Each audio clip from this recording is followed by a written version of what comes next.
یہ جو امام محمد تھے نا یہ بہت حسین تھے، خوبصورت بہت تھے، بہت ہی حسین تھے، بہت خوبصورت تھے، اور یہ فقہ کے امام تھے۔ میں نے خود اسے پڑھا ہے، غالباً شیخ محدث کی کتاب ہے رحمہ اللہ، شیخ عبدالحق محدث دہلوی، غالباً بالکل انہی کی کتاب سے میں نے یہ جملہ پڑھا تھا کہ امام محمد ایک دن بازار سے گزر رہے تھے نا، تو کسی نے پوچھا یہ کون ہے؟ جواب دینے والوں نے کہا یہ امام محمد فقہ کے امام ہیں۔ اس نے کہا یار یہ تمہارے چھوٹے محمد اتنے خوبصورت ہیں، بڑا کیسا ہوگا؟ تو بڑے حسین تھے، امام محمد کا حسن سب جانتے ہیں، علماء بہترین جانتے ہیں، بڑے حسین تھے۔ اچھا امام تھے فقہ کے، امام تھے فقہ کے، آپ فقہ لکھتے تھے۔ ایک دن خیال آیا سیرت لکھنی شروع کر دی۔ امام ہے فقہ کے، لکھنی شروع کر دی سیرت۔ جو اس وقت کے سیرت نگار تھے نا انہوں نے اختلاف کیا امام صاحب کے ساتھ کہ بھئی آپ فقہ کے امام ہیں، آپ فقہ لکھیں، سیرت کیوں لکھتے ہیں؟ ہم لکھ رہے ہیں نا۔ امام تیرے انداز پہ قربان جاؤں۔ امام محمد نے پتہ کیا کیا میرے بیٹا؟ امام محمد نے اپنی ساری سیرت کی لکھی ہوئی کتابیں ایک سواری کے اوپر رکھ کے نا اس بندے کی طرف بھیج دی جس نے اختلاف کیا۔ کہا یہ لو، یہ میں نے ساری سیرت لکھی ہے، آپ اسے پڑھو، اگر کوئی نقص ہے تو مجھے حکم کرو۔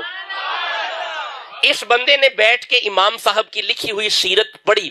جب اس نے امام صاحب کی لکھی ہوئی سیرت پڑھی نا یہ خط لکھے بغیر رہ نہ سکا۔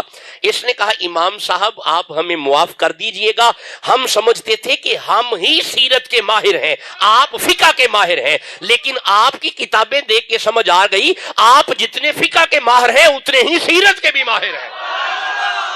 یہ ہے انداز اختلاف، یہ طریقہ ہے علمی اختلاف کا۔ یہ کون سا طریقہ ہے کہ آپ کسی کے دلائل پہ اسے انگشت تان اٹھا کے لان تان شروع کر دیں؟ یہ کون سا انداز ہے؟ کوئی عالم ایسا عالم نہیں ہوگا اگر کسی کے معیار علم پہ شک کرے اور کسی کی تحقیق پہ شک کرے۔ آپ اپنی تحقیق پیش کرو بھائی، اگر آپ کو اختلاف ہے تو ویسا معیار علم لے کے آؤ بھائی۔ حضرت امام صاحب، بڑے امام صاحب امام ابو حنیفہ، اس وقت 80% امت امام ابو حنیفہ کے مذہب پہ ہے، بڑے امام صاحب ہیں۔ جی زیادہ ہی ہوں گے لیکن ایک مقدار کے مطابق میں عرض کر رہا ہوں۔ حضرت امام صاحب فقہ کے بہت بڑے امام تھے۔ جب لوگوں نے آپ کی فقہ پہ اعتراض کیا نا آپ نے ایک بڑا پیارا جملہ لکھا۔ آپ فرماتے ہیں دیکھو بھائی میں قرآن و سنت سے محنت کر کے دلائل لے کے آیا ہوں۔ یہ جو کتاب، جس کتاب سے یہ جملہ میں عرض کر رہا ہوں، یہ معرفت الفقہ و تصوف شیخ عبدالحق محدث دہلوی صاحب کی کتاب ہے۔